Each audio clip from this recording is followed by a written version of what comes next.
We've talked to hundreds of people who want to start a business but feel stuck, overwhelmed by risk, short on time and drowning in options. They're not lazy, they're not unmotivated, they just don't want to waste time or money on something that won't work. So here's our promise. In this video, we're giving you 5 fail-proof business ideas, plus a bonus model that taps into the unlimited spending power of the super wealthy. These aren't pie-in-the-sky dreams. They're working right now on real streets by real people, people like you. This is the result of over 40 years of hands-on experience, watching patterns, understanding data, helping real founders avoid costly mistakes before they happen. We're here to take the guesswork out of getting started. No fluff, no filler, just what works. And more than just ideas, we'll teach you how to fail-proof your strategy, because anyone can start, but what keeps you going? That's what really matters. So if this video helps you dodge even one startup killer or spot one opportunity you hadn't considered, it's already worth it. In the UK, 1 in 5 businesses fail within the first year. By year 5, almost 60% are gone. That's not just numbers, it's real people who had real dreams but walked into traps that they just didn't see coming. So when we say fail-proof, we mean giving you a genuine edge. Low-cost, high-demand models with flexible systems. And these ideas work because they avoid the most common traps. No demand, cash flow issues, burnout. Yes, they align with your personal psychology because how you think matters as much as what you actually do. We'll show you the personality fit for each idea, so you don't just pick something that makes money, but something that also fits your personality type. So, firstly, at number 1 is upcycling and home decor. Buy a chest of drawers for £10, paint, sand, transform and flip for £250. Real people do this every week. Yeah, and if you're creative, detail-orientated and love visual transformations, this is your lane. You see beauty in broken things. Now, you'll need space to work and store stuff, basic tools and time. Start small, build your confidence, learn what sells. Yeah, take Lottie Naylor from Yorkshire. She started at 13, now she's 24. She's flipping furniture full-time, earning 6 figures. She sells via Etsy and Instagram. She turned her business passion into a business. Number 2, renting out assets. This is about utilising and monetising what you already have. If you have a driveway, a camper van, a spare room, then list it. Sites like Just Park and Airbnb make this easy. If you're system-minded, love optimization and find satisfaction in refining what already works, you're probably a strategic type. This kind of side hustle suits you perfectly. It's about using what you already have, but making it smarter, faster and leaner. This works, doesn't it? I mean, for example, there's a family in Brighton. They rent out their driveway for £300 a month.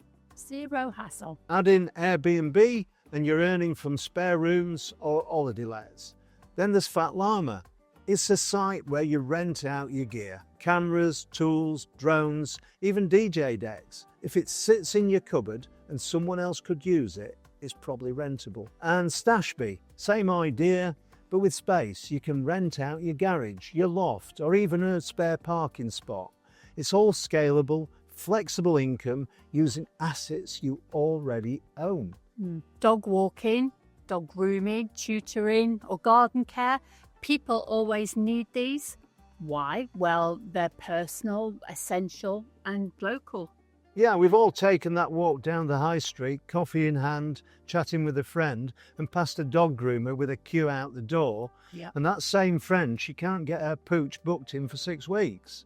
The demand is through the roof. So, personality-wise, what kind of person suits these? Pet services, that's usually for the nurturers, people who calm, dependable, and love building trust with both pets and owners.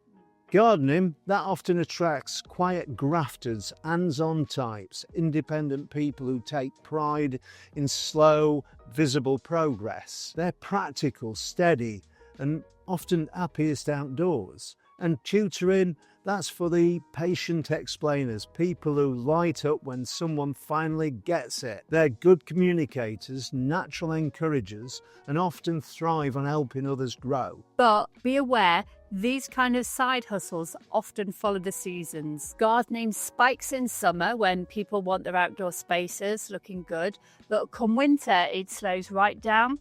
Tutoring tends to surge before exams, particularly spring and autumn mainly. Outside of these peak times, demand can drop off. Pet services, that's your most consistent. Dogs still need grooming and walking, whether it's July or January. The key is to know your seasons and plan around them. Don't get caught out by a quiet spell that you could have seen coming. And that's where a bit of strategy helps. If your main hustle is seasonal, then combine it with micro jobs or digital gig just to keep income steady all year. That could be something like freelancing on Fiverr or Upwork, offering admin help, selling templates, or just running an online store.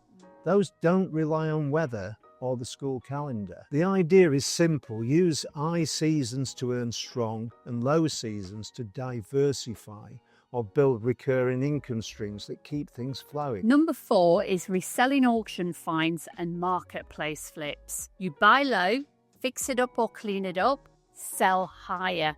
It's about spotting value others miss. Perfect for bargain hunters with an eye for detail. If charity shops excite you, you're built for this. Track your flips, build sourcing systems, test and scale. Yeah, it's a simple model, but it works. You buy something undervalued, you fix it up or give it a clean, and then resell it for more.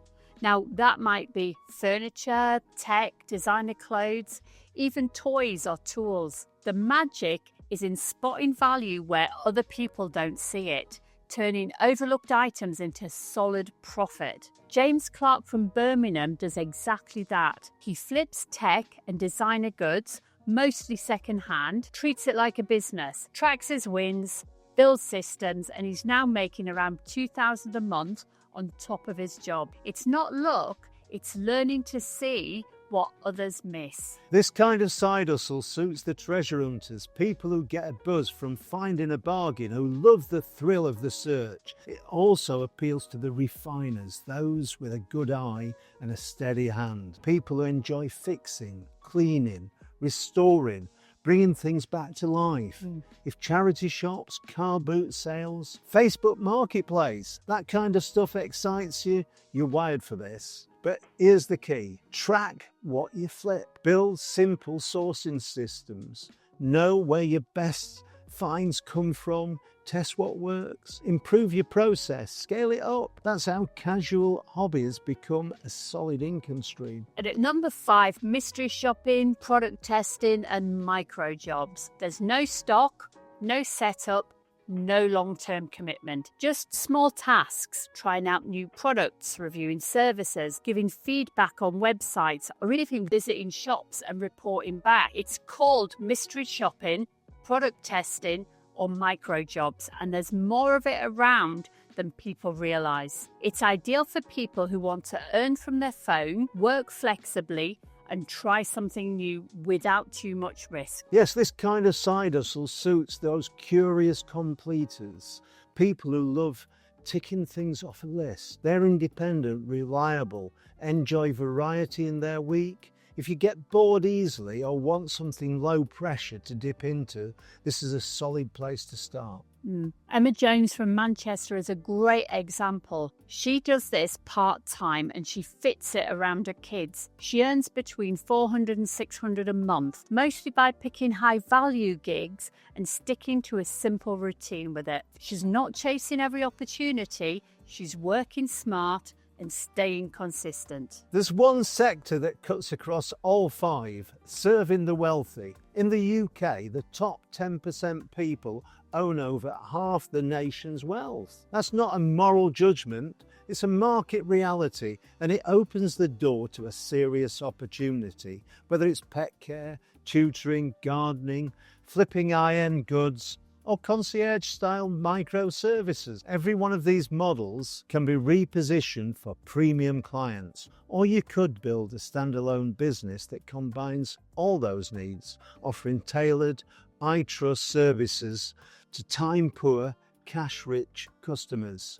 If you're reliable, discreet, and deliver real value, this market not only pays well, but stays loyal. So here's a thought. Could your existing skills be repackaged for a more premium client? Because sometimes the work isn't the problem, it's who you're actually doing it for. We're talking about the luxury lifestyle economy, personal chefs, estate organisers, private tutors, wellness consultants. It's not just about working for the rich, it's about building premium services around their needs, an entire ecosystem of people who bring skill, trust and excellence and get paid well for it. Discretion's the key, but so is insight. You need to understand how those high net worth individuals think, what they value and what they expect. And how do you find out what they need? Well, start by listening. Follow luxury lifestyle publications, study elite service brands,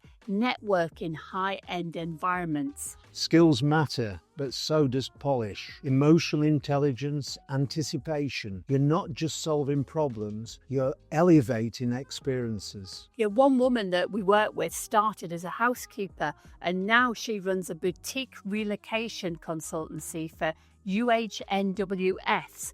That's ultra high net worth families. What changed? She built trust.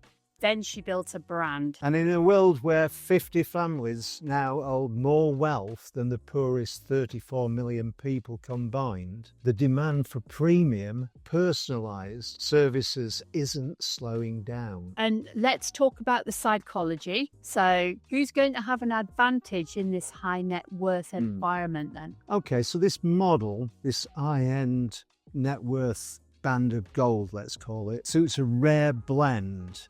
You need to be calm under pressure, detail obsessed, and socially intuitive. If you thrive in refined environments, if you read the room without needing to ask, if you find real purpose in helping others succeed, you might be tailor-made for this. Ask yourself this: do I naturally elevate the experience of those around me and enjoy doing it? If that resonates, this just might be your zone of genius. Because in this world, your character is your currency. And when you align who you are with how you serve, that's premium, that's powerful, that's fail-proof. Whatever path you choose, budget or boutique, online or offline, the goal isn't just to make money, it's to build something that fits you. Because when your work aligns with who you really are, that's when everything changes. It's the combo: low cost, real demand, flexibility, and alignment with your personality. That's what makes them fail-proof, and it's about you, your habits, mindset, and vision. That's the foundation. And most people skip this. They chase tactics, ignoring the mental game. Learn the patterns and avoid the traps. That's how you fail-proof yourself. And that leads us on to what are the big 5 business killers. That's the real way to find a fail-proof business. Make sure that you avoid the big 5. These are the patterns we've seen sink good ideas over and over again. Number 1 is no plan.